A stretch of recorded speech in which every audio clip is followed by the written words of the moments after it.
frères, sœurs, avant de commencer, respirez un instant. Ce que vous allez entendre n'est pas une histoire, ni une croyance, mais une vérité que peu d'oreilles supportent d'écouter jusqu'au bout. Si tu coupes cette parole avant la fin, tu repartiras avec des fragments. Mais si tu restes, tu comprendras enfin pourquoi certains naissent hommes, mais vibrent comme des femmes. Pourquoi d'autres portent de forces en eux. Pourquoi même les dieux se reflètent dans les deux polarités. Je ne parle pas de genre. Je parle d'architecture spirituelle. Et aujourd'hui, tu vas découvrir le plan secret de ta propre création. Ce que les anciens appelaient l'ordre invisible du genre cosmique, la loi du souffle, de l'eau, de la terre et du feu. Écoute bien, car dès que cette vérité entrera dans ta mémoire, plus rien ne sera comme avant. Écoutez-moi attentivement. Je vais vous révéler aujourd'hui un secret qu'aucun prêtre, aucun maître, aucun sage n'ose prononcer à haute voix. Un savoir interdit que nos ancêtres ont préservé en silence, parce que celui qui le comprend peut déchiffrer la structure invisible de toute existence. On vous a appris que vous êtes un homme parce que vous êtes né avec un sexe d'homme. On vous a appris que vous êtes une femme parce que vous êtes né avec un sexe de femme. On vous a appris que votre caractère, vos désirs, vos choix, vos penchants sont le fruit de votre éducation, de votre culture, de votre volonté. Je vous dis aujourd'hui, tout cela est faux. Votre destination, vos comportements, vos attirances ne viennent pas seulement de vos diplômes ni de vos habitudes. Ils viennent d'un secret beaucoup plus profond. L'alignement des 4 forces créatrices dans votre ordre de naissance spirituelle. Voilà ce que je vais vous révéler dans cet acte. Et si vous avez le courage de m'écouter jusqu'au bout, vous ne regarderez plus jamais l'homme ou la femme comme avant. Vous comprendrez que le genre, l'identité, le caractère, les désirs ne sont pas des hasards. Ils sont la conséquence directe d'un ordre cosmique invisible, l'ordre de création. Alors, restez jusqu'à la fin, car si vous quittez au milieu, vous ne verrez que des fragments, et les fragments ne donnent pas la lumière. Tout commence par le souffle. Dans la voie de l'arbre, nous savons que le vide seul existait. Mais du vide, un mouvement est né, le souffle. Le souffle est la première vibration, la première respiration, le premier signe de vie. Avant l'eau, avant la terre, avant le feu, il y a le souffle. Chez l'homme, le souffle prend une polarité féminine. Pourquoi ? Parce que dans son corps, le souffle est comme une matrice invisible. Il reçoit et distribue. Chez la femme, au contraire, le souffle prend une polarité masculine. Parce qu'il active, il initie, il propulse. Ainsi, dès le départ, le mystère du genre s'inverse. Le premier élément qui fonde l'homme est féminin. Et le premier élément qui fonde la femme est masculin. Cela veut dire quoi ? Que dès l'origine, chaque être humain porte en lui les 2 énergies. Un homme ne peut pas dire « je suis purement masculin ». Une femme ne peut pas dire « je suis purement féminine ». Parce que le souffle en eux témoigne déjà de la présence de l'autre polarité.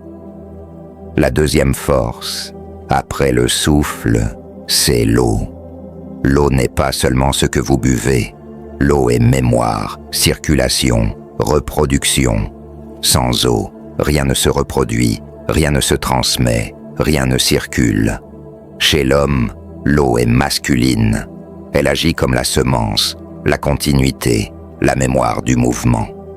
Chez la femme, l'eau est féminine. Elle agit comme un réceptacle mouvant, une matrice fluide.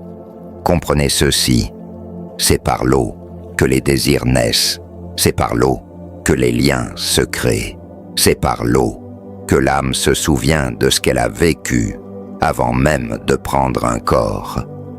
Voilà pourquoi nos ancêtres disaient que l'eau est le chemin du passé présent et futur. Quand vous rêvez, vous traversez des eaux. Quand vous consultez un oracle, il lit les eaux du temps. Quand vous êtes possédé, c'est une vague qui entre en vous. Et c'est aussi pourquoi l'eau détermine vos attirances.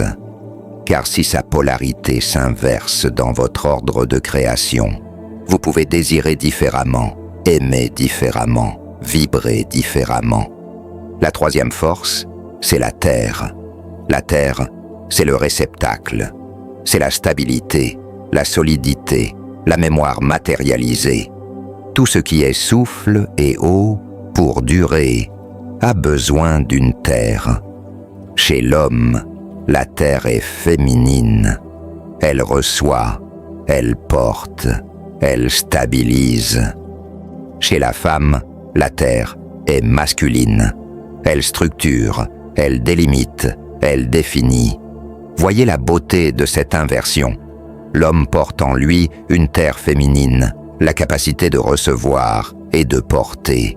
La femme porte en elle une terre masculine, la capacité de définir et de structurer.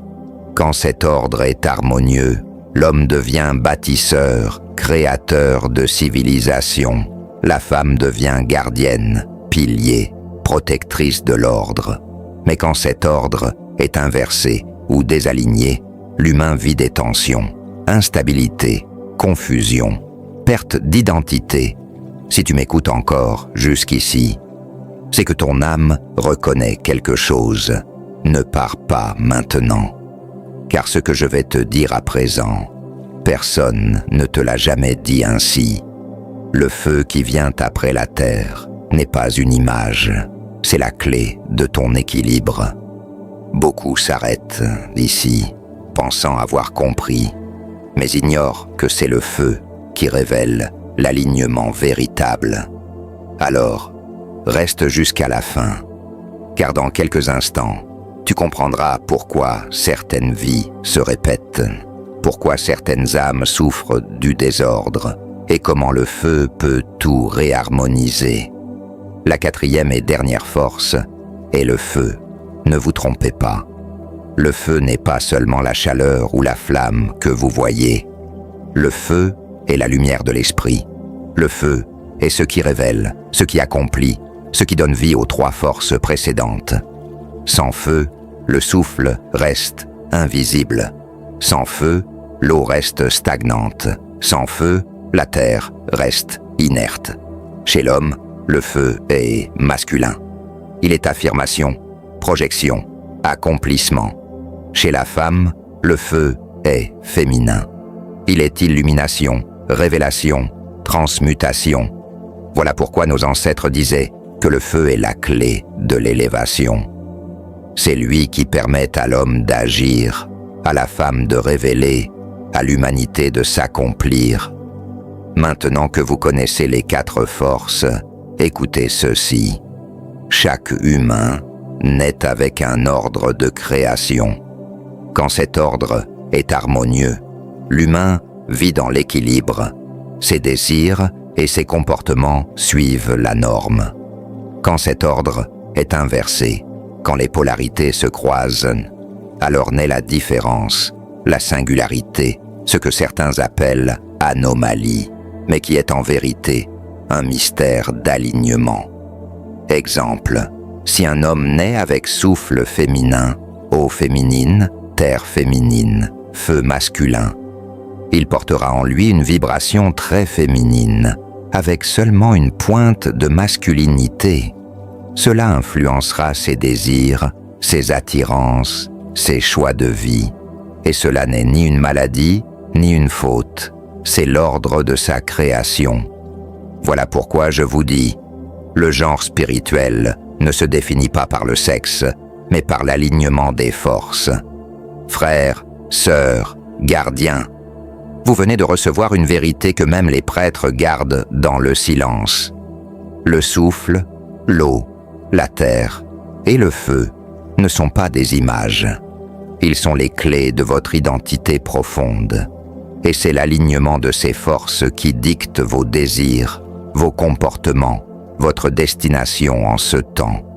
Si tu comprends cela, écris Fjord dans les commentaires. Abonne-toi dès maintenant et partage cette révélation. Car dans le deuxième acte, je vais te révéler le mystère de l'eau et de la mer, et pourquoi Mamiwata est né comme mémoire de la création.